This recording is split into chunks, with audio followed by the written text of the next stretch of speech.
आप सभी का डेली लेक्चर सीरीज के इस सफर में हम तहे दिल से इस्तकबाल करते हैं। दोस्तों, आज दिल करता है आपको एक कहानी सुनाई जाए। जिंदगी में बहुत सारे उतार चढ़ाव आते हैं, तो सोचा कि चलो आज कहानी सुनाते हैं, है ना। मुझे उम्मीद है कि आप इस कहानी को एंड तक सुनेंगे। इसे लेक्चर समझिए या कहानी समझिए, आप देखते जाइए। मैं एक बात यहां लिखता हूं, एक होता है लॉ, एक लॉ है, एक है कॉन्स्टिट्यूशन। मैं जरा यहां से शुरुआत करता हूं एक कहानी की। मुझे एक कहानी आपको सुनानी है कि लॉ क्या है, कॉन्स्टिट्यूशन किस चीज का नाम है। देखिए, एक रूल है, एक रेगुलेशन है, एक कायदा है, एक कानून है। अगर मैं लॉ की बात करता हूं तो सिंगल एक रेगुलेशन है, सिंगल रेगुलेशन, सिंगल लेजिस्लेशन भी इसे कहते हैं। ये एक कायदा है, एक कानून। दोबारा सुनिएगा, मैं लॉ की बात करता हूं। आमतौर पर ये इंग्लिश में ये चीजें आती है ना, लॉ क्या है, कॉन्स्टिट्यूशन क्या है। लॉ किसे कहते हैं? एक सिंगल रेगुलेशन जिसे पास करा जाता है, उसके बाद उस पर एग्जीक्यूशन की जाती है, उसको इंप्लीमेंट करा जाता है, लेकिन होता वो एक ही कानून, दैट इज अ लॉ। बात समझ में आ रही ना आपको मेरी? That is a law. और ये जो सिंगल रूल है, ये बनाता कौन है? ये गवर्नमेंट की तरफ से होता है, by the government for the welfare of the people.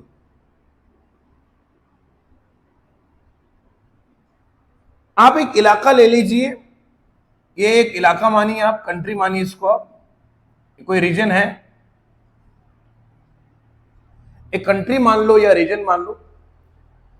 वहां पर लोगों के भले के लिए, लोगों के फ्यूचर के मुस्तकबिल के लिए हमें एक कानून की जरूरत है। मिसाल के तौर पर मैं आपको समझाता हूं, अनएम्प्लॉयमेंट का ग्राफ एक इलाके में बहुत ज्यादा है। अब पुराना सिस्टम वहां का यह था कि जैसे हाल फिलहाल में आप अगर बांग्लादेश को देखोगे, तो बांग्लादेश में जो सारा जो अभी चल रहा है मामला जॉब्स से रिलेटेड, वहां रिजर्व जॉब्स की एक संख्या, एक फिगर बहुत ज्यादा है। उस पर रिजर्व जॉब तो रहती है, अगर जो वो बंदा अवेलेबल नहीं है, वो सीट वहां वैकेंट रहा करती है। उस पर लोगों ने प्रोटेस्ट करना शुरू कर दिया, भैया अगर हमें जॉब जो है वो वैकेंट रख रहे हो आप, लेकिन जो आम जनता है उसे वो जॉब क्यों नहीं दे रहे आप?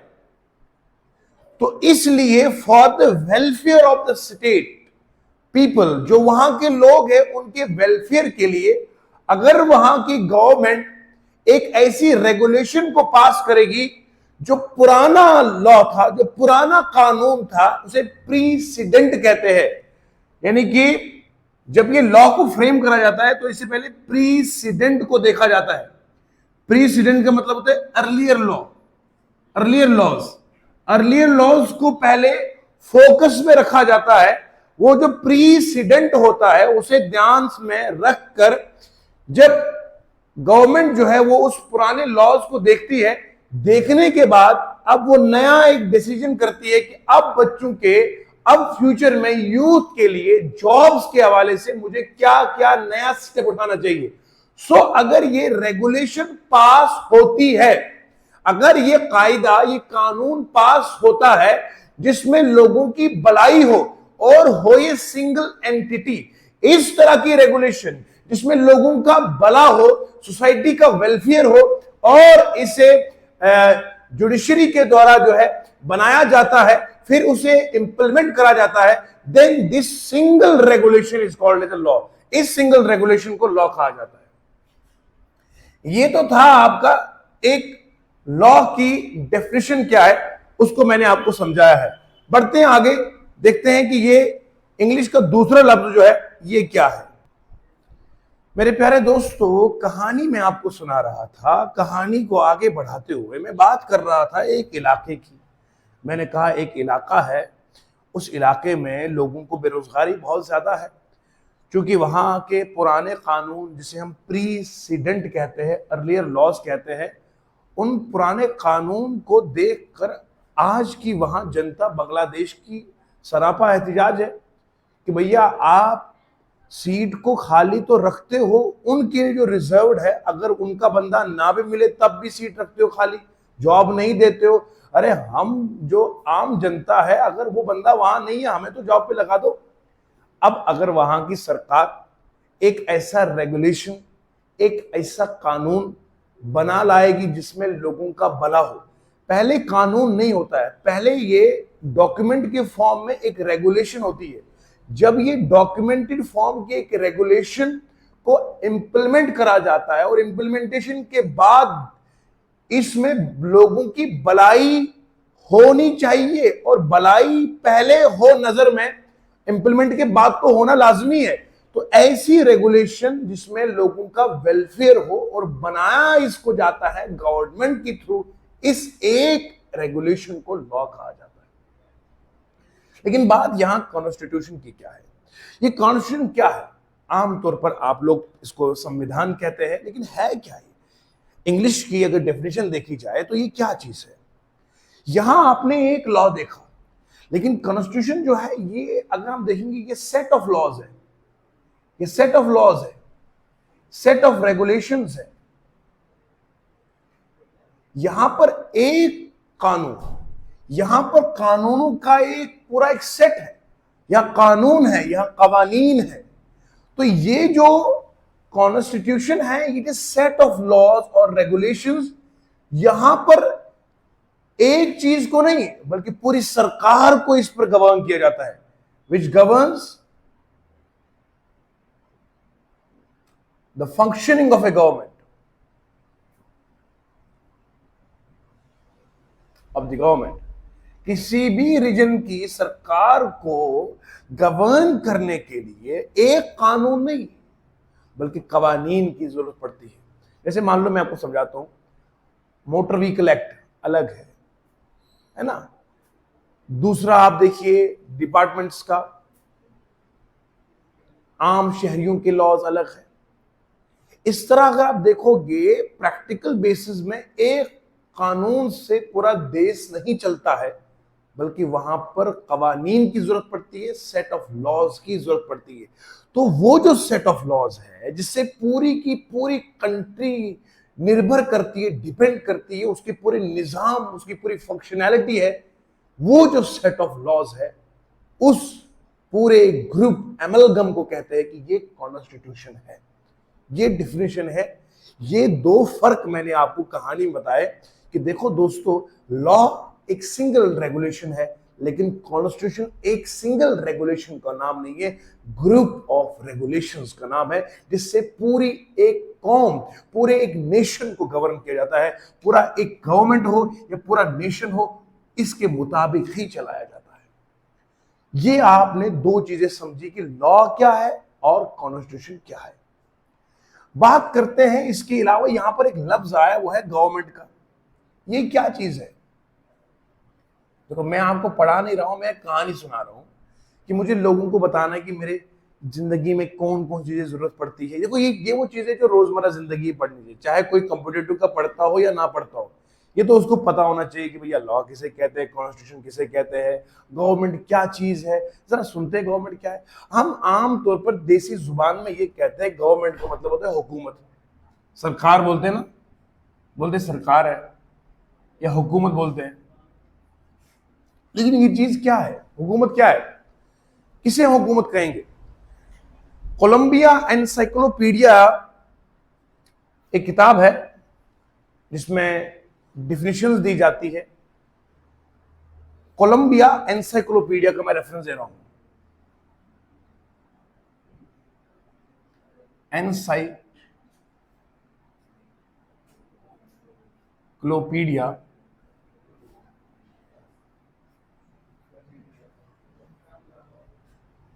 कोलंबिया एनसाइक्लोपीडिया जो है, इसमें कहा गया है गवर्नमेंट जो है ना, ये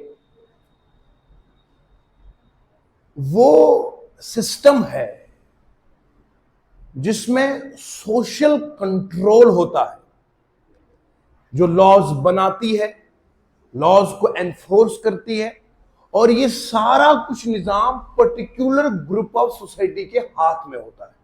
दोबारा समझाता हूं। एक सिस्टम है जिस पर कंट्रोल लोगों का है, ए सिस्टम अंडर सोशल कंट्रोल। एक ऐसा निजाम जो आम लोगों के हाथ में होता है। मतलब आम लोगों के हाथ में कैसे होता है? गवर्नमेंट को लोगों के द्वारा ही चुना जाता है, इलेक्ट करा जाता है। इसका मतलब यह हुआ कि यह सिस्टम आम लोगों के हाथ में है। अगर वोट नहीं डाला जाएगा, गवर्नमेंट बनेगी कैसे? लोगों में से ही बंदे को नॉमिनेट ना करा जाए, बनेगी कैसे? इसका मतलब ये वो निजाम है जो अंडर द सोशल कंट्रोल होता है। अच्छा, इस निजाम का क्या काम है? ये लॉज को मेक करता है, मेक लॉज। इस निजाम के पास राइट होता है, it has a right to make laws. दोबारा बताता हूं, देखो हुकूमत की डेफिनेशन में आपको बता रहा हूं, घर से नहीं। कोलंबिया एनसाइक्लोपीडिया क्या लिखती है? लिखती है सर, ये हुकूमत एक ऐसा सिस्टम है, सिस्टम कहते हैं निजाम। निजाम क्या होता है? जब मुख्तलिफ चीजें मिलकर एक तरह का काम करती है, इसे निजाम कहते हैं। सोलर सिस्टम, हेवनली बॉडीज, एक तरह की चीजें एक तरह का काम करते हैं, social system, solar system. Mobile system, सिर्फ मोबाइल आएंगे, नेटवर्क आएगा उसके अंदर। इसी तरीके से ये सोशल सिस्टम है, एक ऐसा निजाम जिसमें लोगों का कंट्रोल होता है। अच्छा, इस निजाम में एक खासियत यह है कि इसे कहा जाता है आपको इख्तियार है, you have the right to make laws. आपका इख्तियार है कि आप लॉ बनाओ, उसके बाद टू एनफोर्स लॉज। फिर क्या करना है? उन लॉज को आपने एनफोर्स करना है, यानी कि उनको इंप्लीमेंट करवाना है। ऐसा नहीं कि हुकूमत सिर्फ लॉ बनाएगी, चलाएगा कोई और, उन पर काम और करवाएगा, नहीं, खुद बनाएगी, उस पर काम भी करवाएगी, एनफोर्स भी करवाएगी। लेकिन ये जो सिस्टम है, ये बनता कैसा? ये सोसाइटी में पर्टिकुलर ग्रुप होगा, पूरी समाज को ये इख्तियार नहीं दिया। ऐसा मत समझिएगा पूरे समाज में हर बंदा लॉ बनाएगा, लॉ को एनफोर्स करेगा, नहीं। उस समाज के खास तबके को, उसी समाज से निकाले जाते हैं कुछ लोग। समाज, सोसाइटी के पर्टिकुलर एक सेक्शन को ये इख्तियार दिया जाता है कि वो लॉ बनाए, लॉ को एनफोर्स करवाए। वो जो पर्टिकुलर ग्रुप ऑफ सोसाइटी है जिसके पास ये राइट है, that they can make law, they can enforce the law, और वो पर्टिकुलर सोसाइटी का ग्रुप लोगों के कंट्रोल में हो कि अपनी मनमानी नहीं चलेगी। That system which is under the control of society and that has the right to make law, implement the law, that system is called government। उसको गवर्नमेंट कहते हैं। तो ये क्या है? पर्टिकुलर ग्रुप ऑफ सोसाइटी होता है। अब मुझे उम्मीद है कि मेरा बच्चा रट्टा नहीं मारेगा, इसे गवर्नमेंट को ये नहीं बोलना पड़ेगा ये सरकार है, हुकूमत है। भैया ये तो देसी जुबान में, आप पढ़े लिखे हो, आपके पास डेफिनेशन होनी चाहिए। क्या बोलो, सरकार किसे कहते हैं? सर, समाज है, समाज के अंदर खास एक तबका है, उन लोगों को नॉमिनेट करा जाता है, नॉमिनेशन के बाद इलेक्ट करा जाता है। अब ये जो तबका बना है, इसके पास इख्तियार है, ये लॉ बनाएगा, लॉ को एनफोर्स करवाएगा, इंप्लीमेंट करवाएगा। इस तबके का नाम, जो ये सिस्टम है, ये लोगों के कंट्रोल में रहता है, इस सिस्टम का नाम बनेगा गवर्नमेंट। तो मैंने शुरुआत करी कहानी से, कहां से? मैंने कहा लॉ किसे कहते हैं, फिर मैंने कहा कॉन्स्टिट्यूशन किसे कहते हैं, फिर मैंने कहा गवर्नमेंट किसे कहते हैं। ये चीजें आपने नोट करिए। तो यहां लॉ एक सिंगल रेगुलेशन का नाम है, कॉन्स्टिट्यूशन सेट ऑफ लॉज को कहा जाता है। अच्छा, ये असल में ना किसी भी हुकूमत का जो फ्रेमवर्क होता है, जो ढांचा होता है, वो उसका कॉन्स्टिट्यूशन होता है। अगर कॉन्स्टिट्यूशन नहीं होगा, हुकूमत क्या चलेगी? It is the basic framework जिस पर पूरा एक नेशन, पूरा एक समाज डिपेंड करता है, वो इसका कॉन्स्टिट्यूशन होता है, इट इज द फ्रेमवर्क। और जब भी लॉ बनता है तो उसका प्रीसिडेंट देखना पड़ता है। लॉ से पहले अर्लियर लॉज को फोकस में लिया जाता है, वो उससे एक रेफरेंस मिलती है कि पुराने जमाने में क्या था, अब मुझे इसको चेंज कैसे करना है। It is called precedent. हमेशा जब भी नया लॉ को फ्रेम करा जाता है, पहले ये प्रायोरिटी रखी जाती है, प्रीसिडेंट। प्रीसिडेंट का मतलब होता है विच प्रोसीड्स, जो पहले आता है, पहले लॉ को फोकस में रखा जाता है, फिर नया लॉ बनाया जाता है। ऐसे नहीं उठा के नया लॉ बना दिया जाए, पहले हर चीज को फोकस में रखा जाता है। ये कॉन्स्टिट्यूशन की बात मैंने करी है, ये गवर्नमेंट की बात मैंने करी। कहानी को आगे बढ़ाता हूं, मुझे उम्मीद है कि आपको मेरी हर बात दिल में उतरती चली जा रही है। कहानी आगे बढ़ेगी और कहानी में एक नया खिलाड़ी आया है, जिसको अब हमने डिटेल से समझना है कि ये खिलाड़ी क्या है। शुरुआत में हमने समझा कि लॉ किसे कहते हैं, मैं उस बात में नहीं चला गया कि लॉ बनता कैसे है, वरना ये कहानी और लंबी हो जाएगी। क्योंकि मैंने टू दी पॉइंट आपको समझाना है, क्योंकि आपका कॉम्पिटिटिव एग्जाम को क्रैक करके दम लेना है। लॉ क्या है समझ में आया, गवर्नमेंट क्या है समझ में आया, उसके बाद कॉन्स्टिट्यूशन क्या है समझ में आया। आइए कॉन्स्टिट्यूशन की डेफिनेशन जो है वो क्या लिखी जाती है। लिखने वाले अलग अलग तरीकों से लिखते हैं। मैं चाहता हूं कि मैं आपको वो डेफिनेशन दूं जिससे आपका सब मसले हल हो जाए। कॉन्स्टिट्यूशन हमने कहा असल में ये एक किताब है, यूं समझो आप, एक किताब है। इस किताब में एक कानून नहीं बल्कि कवानीन लिखे जाते हैं। एक लॉ नहीं, set of laws, set of regulation लिखा जाता है। ये कॉन्स्टिट्यूशन करता क्या है? इस कॉन्स्टिट्यूशन के मुताबिक डिसाइड होता है देश, पूरा कंट्री कैसे चलेगा या स्टेट कैसे चलेगी। मैं अगर बात करूंगा, आप पढ़ते हैं हमारा महान हिंदुस्तान, हमारा अजीम मुल्क, हमारा प्यारा मुल्क, यहां अपना एक कॉन्स्टिट्यूशन है, अपने लॉज है। अगर आप बात करोगे जम्मू एंड कश्मीर की, तो यहां कुछ और अलग से लॉज है, राइट।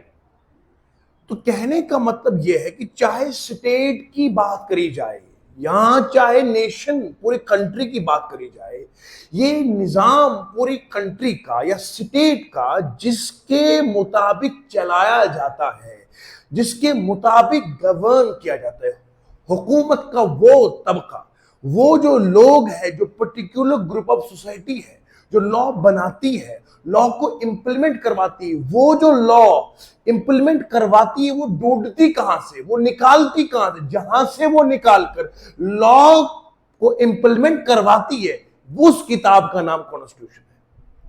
अब जरा मैं आपको समझाता हूं। अब यहां क्या है, यहां हमने लिखा कि जो इसकी डेफिनेशन है उसके मुताबिक यह है कि aggregate of fundamental principles. Aggregate का मतलब होता है एमलगम। एमलगम, एमलगम का मतलब होता है ग्रुप, झुंड जिसको बोलते हैं। एग्रीगेट, एग्रीगेट मतलब बहुत सारे, वाहिद नहीं, प्लूरल है ये। An aggregate of fundamental principles, बुनियादी जो उसूल होते हैं, फंडामेंटल, और एस्टैब्लिशिंग प्रीसिडेंट्स। मैंने आपको अभी कुछ देर पहले कहा, मैंने कहा प्रीसिडेंट का मतलब होता है वन विच प्रीसीड्स, जो पहले आता है। यहां इसको हम अर्लियर लॉज कहते हैं, अर्लियर लॉज। इससे पहले जो कवानीन थे, जो ऑलरेडी एस्टैब्लिश्ड है, जो बने हुए हैं, उनको भी, उनका मिला के देखो, एक तो नए कवानीन होंगे जो नए बनाए जाएंगे, एक तो फंडामेंटल जो बेसिक प्रिंसिपल्स ऑफ लिवलीहुड है वो होंगे। हर एक सिटीजन के जो फंडामेंटल राइट्स है उनको मिलाओ, जो पुराने अर्लियर लॉज है उनको मिलाओ, उन सबको मिलाकर क्या बनता है? That constitute the legal basis of polity.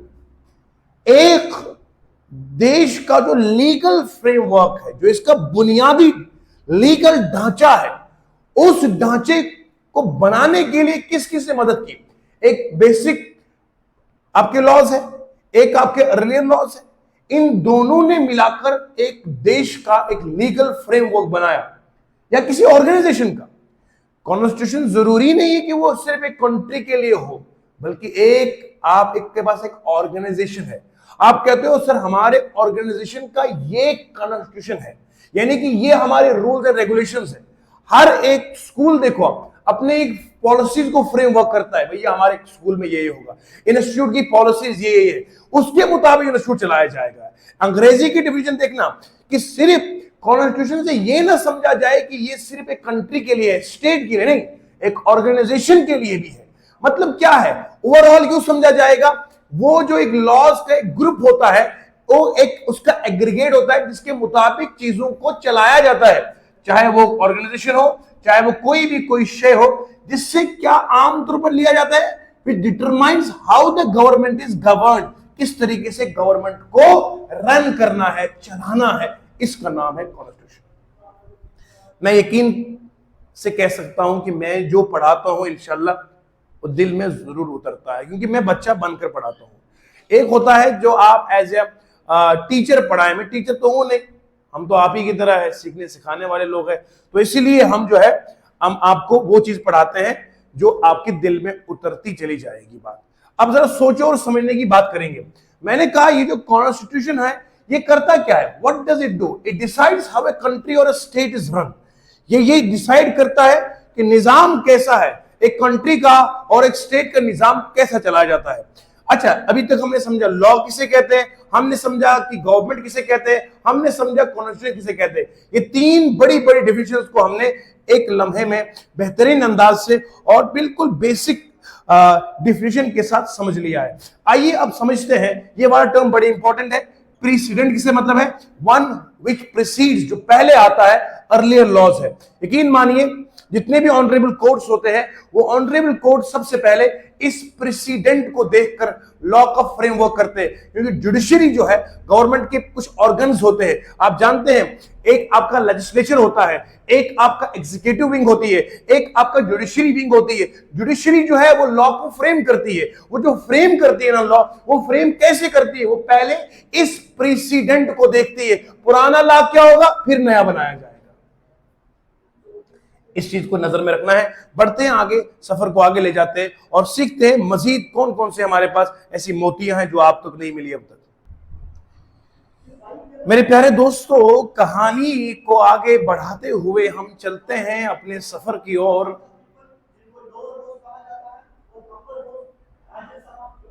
देखिए, मैंने यहां आपके सामने लिखा है इंडियन कॉन्स्टिट्यूशन। अभी हमने लॉ समझा, हमने कॉन्स्टिट्यूशन समझा, हमने गवर्नमेंट समझा। आइए समझते हैं ये कॉन्स्टिट्यूशन के साथ जो लफ्ज लगा इंडियन, ये कॉन्स्टिट्यूशन हमने समझा, ये एमलगम होता है, एग्रीगेट होता है बेसिक फंडामेंटल प्रिंसिपल्स का, अर्लियर प्रेसिडेंट्स का, पुराने लॉज का, जिससे एक नेशन का लीगल फ्रेमवर्क जिस पे खड़ा है वो कॉन्स्टिट्यूशन है, जिससे एक ऑर्गेनाइजेशन रन करती है वो कॉन्स्टिट्यूशन है, जिससे स्टेट को गवर्न करा जाता है वो कॉन्स्टिट्यूशन है। अंदाजा लगाइए, अब लफ्ज सामने लगा इंडियन।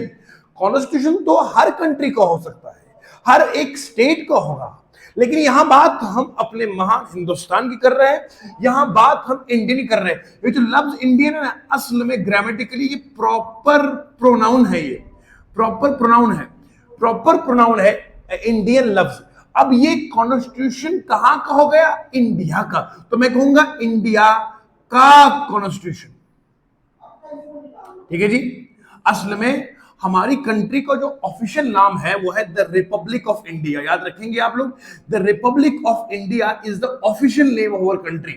कुछ लोगों ने ये भी कहा है कि इंडिया जो है इसकी फुल फॉर्म क्या है, हालांकि इंडिया का जो वर्ड है इट इज नॉट एक्रोनिम या एब्रिविएशन ये नहीं है, मगर फिर भी कुछ लोगों का ये कहना है, कुछ लिखने वालों का ये लिखना है कि इंडिया जो एक्रोनिम नहीं है, एब्रिविएशन नहीं है, वो कहते हैं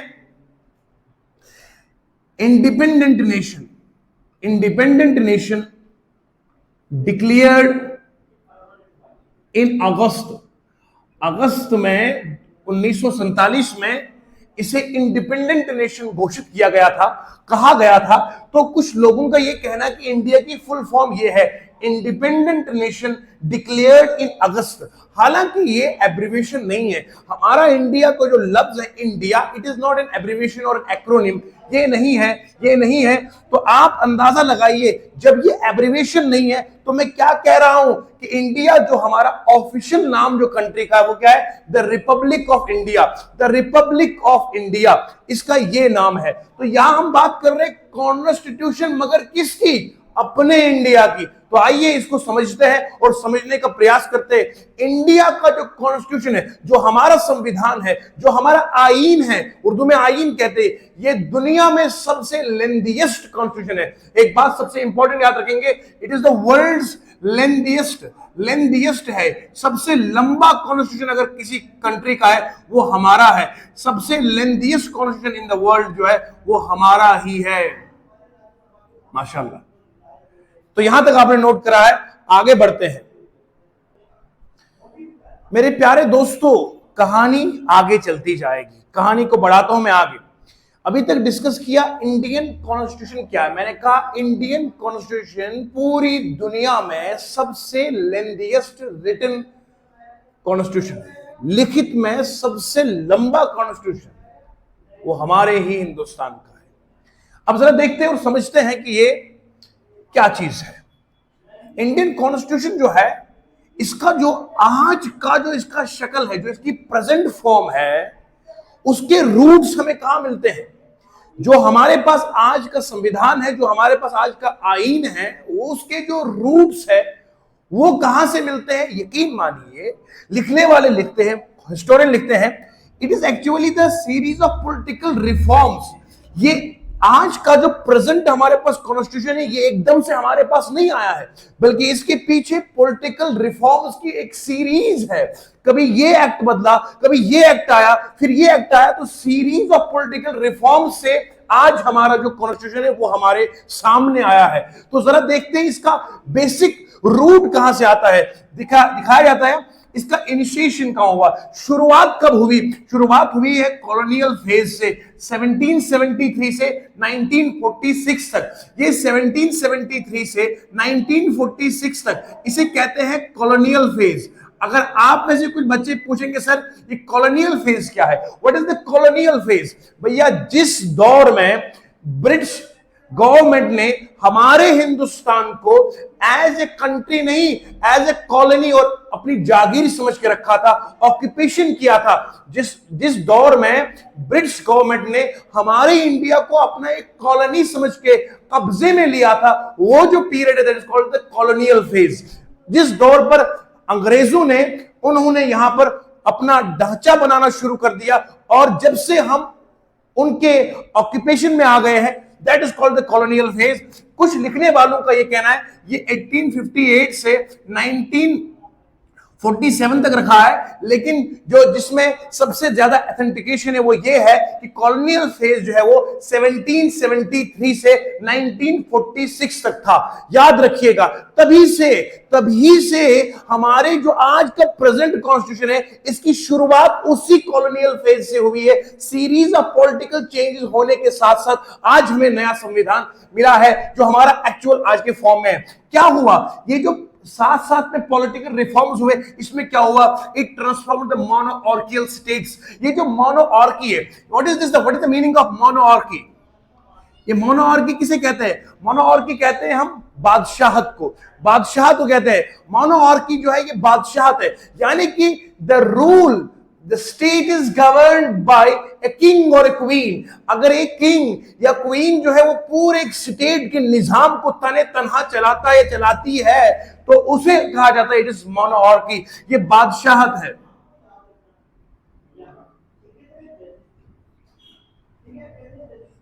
बादशाहत है ये मोनोआर्की। तो मोनोआर्कियल स्टेट्स को ट्रांसफॉर्म किया किससे? अरे भैया, ये जो कॉन्स्टिट्यूशन है, इस कॉन्स्टिट्यूशन से क्या बना? पहले जमाने में क्या होता था, एक राजा, एक महाराजा अपनी मर्जी और अपने मन के मुताबिक जो उसे अच्छा लगता था वो कानून बनाता था। वो यानी कि उसमें जरूरी नहीं था कि वो लोगों से डिस्कशन कर लेता कि आज मैंने ये काम करना तो मैं करूं या ना करूं। इस तरह का निजाम नहीं होता था। ये जो मोनोआर्कियल सिस्टम था, ये जो मोनोआर्कियल सिस्टम था, इसमें ये था कि बादशाह थी कि हमारा पापा है वो बादशाह है, बेटा बनेगा उसका फिर बादशाह बनेगा। इस तरह से ये जो एक सिस्टम था हायरार्की के बेस पे था। यहां पर इलेक्शन का निजाम नहीं होता था। बेटा एक वर्ड है सिलेक्शन, एक वर्ड है इलेक्शन। इन दोनों में फर्क है। इलेक्शन और सिलेक्शन में फर्क है। सिलेक्शन का मतलब है आपने चूज कर लिया, लेकिन आपने लोगों की राय, लोगों की आपने चॉइस को फोकस में नहीं रखा।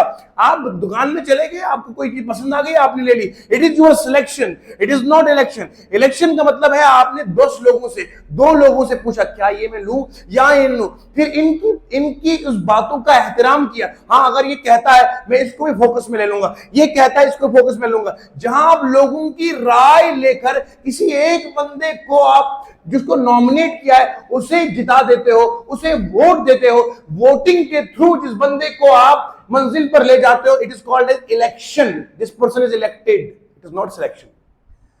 तो यहां मोनोआर्कियल में इलेक्शन का कोई निजाम नहीं था। अच्छा, क्या हुआ? पॉलिटिकल सीरीज की वजह से ये मोनोआर्कियल स्टेट्स ऑफ मिडिवल हिस्ट्री को, ऑर्डर हिस्ट्री नहीं, एंशिएंट हिस्ट्री नहीं, मिडिवल हिस्ट्री के जो मोनोआर्कियल स्टेट्स थे उन्हें ट्रांसफॉर्म किया किसमें? Parliamentarian democracy of today. Parliamentarian democracy of today. What is this democracy? Democracy ये एक ऐसा निजाम है जिसमें पूरे कंट्री और स्टेट को एक बंदा रन करता है। नहीं, एक बंदा रन नहीं करता, बल्कि एक पार्टी है। वो पार्टी जिसको लेजिस्लेशन में सबसे ज्यादा वोट्स मिले हैं, जिसको लोगों ने सबसे ज्यादा वोट दिए हैं, पार्लियामेंटेरियन डेमोक्रेसी इसे कहते हैं। यानी कि समाज का एक ऐसा पर्टिकुलर ग्रुप है जिसने अपने आप को लोगों के सामने नॉमिनेट करा कि आइए मैं इलेक्शन लड़ता हूं। इलेक्शन लड़ने के बाद पार्लियामेंट्री में जो वोटिंग का सिलसिला काउंट हो गया, काउंट करने के बाद इस पार्टी को सबसे ज्यादा वोट्स मिले गए। देन दिस पार्टी जो एक पार्लियामेंट के अंदर है, इस पार्टी को सबसे ज्यादा वोट्स मिले। नाउ यही पार्टी जो है पूरे कंट्री का जो है गवर्नमेंट का निजाम चलाएगी। Then this party which rules the whole country, and this party is not selected, it is elected। इस तरह की डेमोक्रेसी कहते हैं पार्लियामेंटेरियन डेमोक्रेसी। तो याद रखिएगा, जो हमारे पास आज इंडियन कॉन्स्टिट्यूशन है ये कैसे बना? Series of political reform. कहां से? कॉलोनियल फेज से शुरू हुआ, 1773 से 1946 तक। ये बातें आपने याद रखी है। मोनोआर्कियल स्टेट्स को मिडिवल टाइम की चेंज किया किसने गया? वो चेंज बना किसमें? पार्लियामेंटेरियन डेमोक्रेसी आज की डेमोक्रेसी में बन गया है। याद रखिएगा, इस तरह से आपने इंडियन कॉन्स्टिट्यूशन को हमने नोट करा है। आगे बढ़ते हैं और समझते हैं मजीद बातों को। मेरे प्यारे दोस्तों, यहां मैंने इस साइड जो लिखा है, देखिए मैंने यहां गवर्नमेंट लिखा है। इससे पहले मैंने आपको गवर्नमेंट बताया, गवर्नमेंट किसे कहते हैं। कोलंबिया एनसाइक्लोपीडिया की डेफिनेशन बताई थी। आमतौर मेरा जो दोस्त है ना, वो ये कहता है गवर्नमेंट का मतलब हुकूमत है, सरकार है। अरे हमको क्या करना है? अरे भैया, सरकार होती क्या है? मैंने कहा सरकार का मतलब है सोसाइटी का एक पर्टिकुलर ग्रुप, सोसाइटी का एक पर्टिकुलर ग्रुप जिसके पास पावर है लॉ बनाने का, लॉ को ऑल्टर करने का, चेंज करने का, कंट्री को रन करने का, गवर्न करने का, कॉन्स्टिट्यूशन को देख देख कर। इस पर्टिकुलर ग्रुप ऑफ सोसाइटी को जो लोगों के कंट्रोल में है। गवर्नमेंट लोगों के कंट्रोल से बाहर नहीं है। अगर गवर्नमेंट लोगों के कंट्रोल से बाहर रहे, वो डेमोक्रेसी नहीं, वो मोनोआर्की बन जाएगी। फिर जब लोगों की चलेगी नहीं तो फिर तो बादशाह तो भी ना, फिर तो डिक्टेटरशिप हो गई। लेकिन ये हुकूमत जो है, ये जो डेमोक्रेसी है, इसमें बादशाहत नहीं है, इसमें अपनी मर्जी का रूल नहीं है, इसमें साथ में कॉन्स्टिट्यूशन है। तुम्हें देखना पड़ेगा तुमने कदम क्या उठाया, नहीं उठाया, कॉन्स्टिट्यूशन है। समझ में आ रही है? ये मोनोआर्की में और खिलाफत में फर्क है। इस्लाम में मोनोआर्की का निजाम नहीं है, वहां खिलाफत है। खिलाफत वो शरीयत के कानून के मुताबिक चलती है। वहां बादशाह वक्त रात को अगर सोता है तो ईंट सिरहाने को रखकर वो बादशाह जो 3 कॉन्टिनेंट्स पर हुकूमत करता है, क्योंकि पीछे लॉ है, शरीयत के कानून है कि आप आराम की जिंदगी नहीं जी सकते हैं। क्योंकि आपको देखना पड़ेगा कि आपकी जो प्रजा है, जो आपकी रियाया है, उसमें कोई भूखा तो नहीं सोया है। The great Umar al Khattab रज़ी अल्लाह अन्हु, आप पूरी रात रात लोगों के घरों में गश्त लगाया करते थे, ढूंढते थे कोई ऐसा तो नहीं है जिसकी रात को खाना नहीं पका है। खुद अपनी मुबारक पीठ पे अनाज लेके लोगों के दरवाजों के पास रखते थे। तो वो खिलाफत है। ये जो मोनोमार्की था, यहां बादशाह अपनी मर्जी चलाता था क्योंकि उसके पास लॉ नहीं था। तो चाहे आज की डेमोक्रेसी ली जाए या खिलाफत ली जाए, उसके पीछे एक पूरा एक फ्रेमवर्क होता है कि मैंने अगर जिंदगी जीनी है तो अपनी मर्जी पे नहीं, रूल्स एंड रेगुलेशन के हिसाब से जीनी है। तो देखिए जरा आप, मैंने क्या कहा, यहां हम बात करते हैं गवर्नमेंट की। मैंने गवर्नमेंट आपको समझाया गवर्नमेंट किसे कहते हैं। गवर्नमेंट की मैंने कहा तीन बाजू है, सेपरेशन ऑफ पावर्स है, तीन बाजू इसके है। एक है लेजिस्लेचर, एक एक्सेक्यूटिव, एक जुडिशरी है। Legislature, executive, judiciary. देखिए जरा, इस लेजिस्लेचर में क्या होता है, क्रिएशन ऑफ लॉज है। लॉ बनाने का पूरा निजाम जो उठाता है वो लेजिस्लेचर उठाता है। ठीक है जी। इसमें क्या होता है, मेक लॉ सबसे पहला। इसके बाद होता है कंफर्म अपॉइंटमेंट्स, अपॉइंटमेंट कंफर्म करने के लिए लेजिस्लेचर लिया जाता है। उसके बाद मेक ट्रीटीज, कंट्रीज के साथ फॉरेन पॉलिसीज जो है वो इसमें मेक ट्रीटीज करता है। तो यहां फॉरेन पॉलिसी और है, ट्रीटी और है। जब आपने पुराने जमाने में देखा होता है, बहुत सारे कंट्रीज आपस में मिलकर एक मुआहिदा करते थे। अगर जंग बंदी करनी हो, अगर आपको सीज फायर करना हो, तो बताते ये ट्रीटी है। तो वो ट्रीटी बनाता कौन है, ये लेजिस्लेचर बनाता है और रेगुलेट कॉमर्स करता है। जो कॉमर्स होता है एक कंट्री का दूसरे कंट्री के साथ या कंट्री के विदिन है, ये सारा आपका लेजिस्लेचर करता है। याद रखिएगा, चार फंक्शन बताइए लेजिस्लेचर की, लॉ बनाना, अपॉइंटमेंट कंफर्म करना, अपॉइंटमेंट कंफर्म करना, ये है मेक ट्रीटीज, रेगुलेट कॉमर्स। इसके बाद एक्सेक्यूटिव जो विंग है उसका काम क्या है, अपॉइंट ऑफिशियल करना। यहां कंफर्म करना, कंफर्म करना और बात है, अपॉइंट करना और बात है।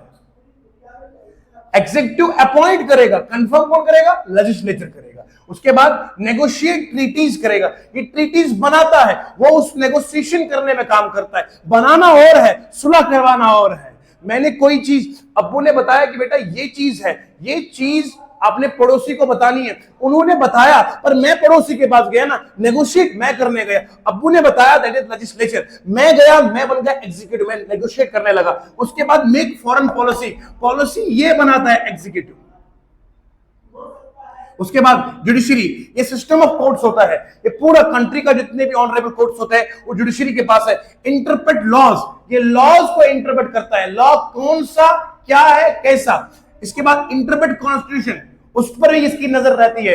And review lower court rulings, जो जुडिशरी के नीचे जितने भी कोर्ट्स होते हैं उनकी रूलिंग्स को ये वक्तन फवक्तन रिव्यू करते हैं, देखते हैं इसकी रूलिंग में ये कजी तो नहीं, कमी तो नहीं, क्या चीज मॉडिफाई करना है, क्या करना है, क्या नहीं करना। तो ये सारा जुडिशरी का निजाम है। तो हम समझ गए लॉ किसे कहते हैं, कॉन्स्टिट्यूशन किसे कहते हैं, गवर्नमेंट किसे कहते हैं। गवर्नमेंट के तीन ब्रांच ऑर्गन्स को हमने पढ़ लिया है और इंडियन कॉन्स्टिट्यूशन के बारे में हम समझ गए कि क्या क्या है। शुरुआत कहां से हुई, कॉलोनियल फेज से, 1773 से लेकर 1946 तक मोनोआर्कियल स्टेट्स को ट्रांसफॉर्म किसमें कर दिया गया, वो चेंज किया गया है पार्लियामेंटेरियन डेमोक्रेसी ऑफ टुडे।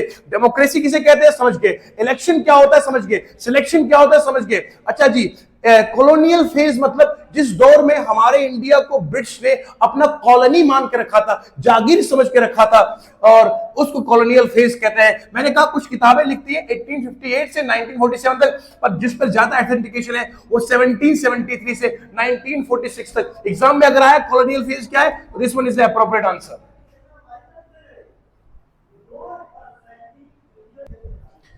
दोस्तों कहानी सुना रहा हूं मैं आज आपको, आज दिल किया कि कहानी सुनाता हूं, तो कहानी को आगे ले चलते हुए अब जरा देखिए।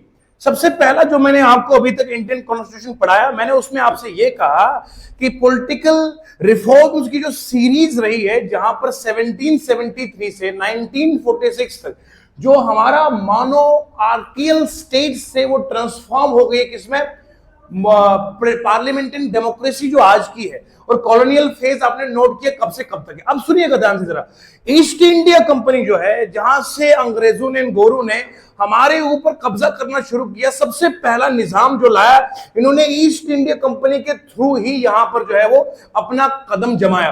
कैसे, ट्रेड के थ्रू। ईस्ट इंडिया कंपनी सबसे पहले इंडियन सब कॉन्टिनेंट में कब लैंड हुई थी? 24 अगस्त 1608 को। 1608 में 8 के 24 अगस्त को यहां पर सूरत, गुजरात की जो पोर्ट है, वहां पर ईस्ट इंडिया कंपनी ने सबसे पहले इंडियन सबकॉन्टिनेंट में लैंड किया था। याद रखिएगा, ये ईस्ट इंडिया कंपनी 1608 में 24 अगस्त को यहां पर आ चुकी है। यहां पर अंग्रेजों का आना शुरू हो चुका है। अब उसके बाद जो है, सुनिएगा ध्यान से, इस ईस्ट इंडिया कंपनी के निजाम को चलाने के लिए, इसके रेगुलेशन के लिए, ईस्ट इंडिया कंपनी ट्रेड कैसे करेगी, चले कैसे, ईस्ट इंडिया कंपनी में किस किस तरह के नॉर्म्स होने चाहिए, पॉलिसीज कैसे होनी चाहिए, इसके लिए सबसे पहला जो एक्ट लाया गया, रेगुलेटिंग एक्ट ऑफ 1773। यहीं से आपका कॉलोनियल फेज शुरू होता है। जो मैंने अभी आपको पढ़ाया, कॉलोनियल फेज शुरू होता है 1773 से 1946 तक। ये आपका कॉलोनी का फेज है। यहां से ही इंडिया को, हमारे देश को एज ए कॉलोनी अंग्रेजों ने ट्रीट करना शुरू कर दिया। तो यहां जो ये ईस्ट इंडिया कंपनी 1608 में जिसने यहां अपना ढांचा बनाना शुरू कर दिया, तो क्या हुआ? पहला एक्ट, पहला स्टेप जो अंग्रेजी हुकूमत ने लिया, जो ब्रिटिश गवर्नमेंट ने लिया, ताकि वो इस ईस्ट इंडिया कंपनी के अफेयर्स को कंट्रोल भी करे, रेगुलेट भी करे, उसका जो पहला एक्ट था वो रेगुलेटिंग एक्ट ऑफ 1773 था। कोई अगर आपसे पूछेगा रेगुलेटिंग एक्ट ऑफ 1773 क्या होता है, आप कहेंगे this was the first step taken by the British government to control and regulate the affairs of East India Company. East India Company के अफेयर्स को, उसके तमाम निजाम को कंट्रोल और रेगुलेट करने के लिए जो पहला एक्ट बनाया गया ब्रिटिश गवर्नमेंट के द्वारा, वो है आपका रेगुलेटिंग एक्ट ऑफ 1773। यहीं से हमारा इंडियन कॉन्स्टिट्यूशन की शुरुआत होती है। मैंने आपको कहा था इंडियन कॉन्स्टिट्यूशन जो हमारा आज का है वो आज का नहीं है, उसके पीछे पॉलिटिकल रिफॉर्म्स की एक सीरीज है, शुरू यहां से होती है। देखिए जरा नेक्स्ट पॉइंट क्या है। इस रेगुलेटिंग एक्ट के तहत क्या हुआ, जो गवर्नर जनरल बंगाल का था उसे गवर्नर जनरल ऑफ बंगाल बनाया गया, उसे मजीद प्रमोट करा गया। यानी कि जो गवर्नर था किसका, बंगाल का था, उस गवर्नर ऑफ बंगाल को बनाया गया क्या, गवर्नर जनरल ऑफ बंगाल।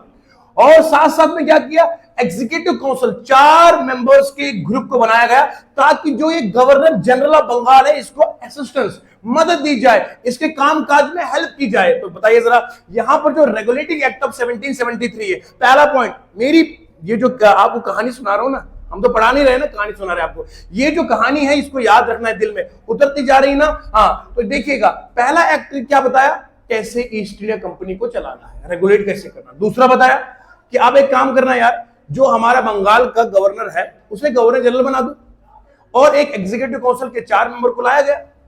उन्हें कहा गया तुम क्या कर रहे हो, बेकार थोड़ी बैठना है, जो गवर्नर जनरल बना है इसकी हेल्प करो। अच्छा जी, उस जमाने में जो पहला गवर्नर जनरल ऑफ बंगाल था उसका नाम है वॉरेन हेस्टिंग्स।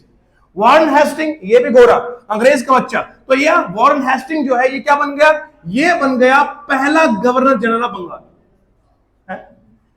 तो पहला गवर्नर जनरल ऑफ बंगाल किसके हिसाब से बनाई है, रेगुलेटिंग एक्ट ऑफ 1773 के मुताबिक, वॉरेन हेस्टिंग्स को। एक्ट क्या है, इस एक्ट के मुताबिक कहा गया है, आइए हम सबसे पहले एक सुप्रीम कोर्ट को बनाते हैं कलकत्ता में। तो कलकत्ता में सुप्रीम कोर्ट की जो बुनियाद रखी गई वो इसी एक्ट के मुताबिक रखी गई है। अगर आपके कॉम्पिटिटिव में सवाल आएगा, बताइए वो कौन सा एक्ट है जिसमें ये प्रोविजंस ये बनाए गए कि सुप्रीम कोर्ट कलकत्ता में बनाना है, वो रेगुलेटिंग एक्ट ऑफ 1773 था। और उसमें कहा गया कि एक आपका चीफ जस्टिस होना चाहिए, और चीफ जस्टिस के साथ 3 जज होने चाहिए। याद रखिएगा, चीफ जस्टिस एक होगा, 3 जज होंगे। ये सुप्रीम कोर्ट कहां बना, कलकत्ता में। ये किसने बनाया, रेगुलेटिंग एक्ट ऑफ 1773 ने। और ये कहा गया कि इसमें जो ये कब बना गया, ये देखो 1773 में एक्ट आया, सुप्रीम कोर्ट कब बना, 1774 में। और उसके बाद क्या हुआ, सर इल्जे एम्पे जो है वो पहला चीफ जस्टिस बन गया इस सुप्रीम कोर्ट का, जो सुप्रीम कोर्ट हमारा यहां कलकत्ता बन गया है। याद रखिएगा, ये पहला सुप्रीम कोर्ट बनाया गया है किसके द्वारा, regulating act of 1773। Supreme court कब बन गया हिंदुस्तान में, ये बन गया है 1774 में। आज की सुप्रीम कोर्ट की हम बात नहीं कर रहे हैं, वो तो हमारा सुप्रीम कोर्ट, लेकिन ये जो कलकत्ता में बनाया गया था ये इस रेगुलेटिंग एक्ट के तहत बनाया 1774 में। पूछा जाएगा, बताओ कलकत्ता की सुप्रीम कोर्ट का पहला चीफ जस्टिस कौन था, sir Elijah Impey, ELIJH, Elijah Impey, IMPE Impey. ये कहां था, chief justice of this supreme court Calcutta में। और याद रखिएगा, ये इसके साथ और 3 जज बनाए गए। ये पूरा आपका रेगुलेटिंग एक्ट ऑफ 1773 है। इसके बाद हम पढ़ेंगे आगे पिट्स इंडिया एक्ट ऑफ 1784, ये आगे पढ़ेंगे। मुझे उम्मीद है कि जो मैंने आपको कहानी सुनाई, आज इस कहानी में हमने लॉ समझा, कॉन्स्टिट्यूशन समझा, गवर्नमेंट समझा, पार्लियामेंट समझा, मोनार्की समझी, हमने गवर्नमेंट के ब्रांचेस समझे, हमने इंडियन कॉन्स्टिट्यूशन के बारे में थोड़ी बहुत जानकारी समझी। उम्मीद करता हूं कि मेरे बच्चों को यकीनन, अब पता नहीं कैसा लगा हो, क्या लगा होगा, जरूर कमेंट सेक्शन में बताइएगा। आज मैंने सोचा कि चलो मैथ से हटकर कुछ अलग आपको चीज समझाई जाएगी। बच्चों ने कल कमेंट करा था कि सर थोड़ा सा कुछ नया हो जाए। मैंने कहा कैडबरी तो मेरे पास है नहीं इस टाइम, और ना ही कैडबरी यहाँ से हो जाए, कुछ नया हो जाए, तो इसलिए चलो आपको इस तरह की मीठी मीठी बातें आपको सुनाई जाए। वीडियो को जरा लाइक कीजिएगा, शेयर कीजिएगा। अगर आप इस कंटेंट को पसंद करते हैं तो दोबारा हम आएंगे। आपके कमेंट सेक्शन ही बताएंगे कि हम अब दोबारा आएंगे या ना आएंगे, ठीक है। तब तक के लिए मिलेंगे दूसरे सेशन में, तब तक के लिए अपना ख्याल रखिएगा। हम भी आपकी खातिर अपना ख्याल रखेंगे। अल्लाह ने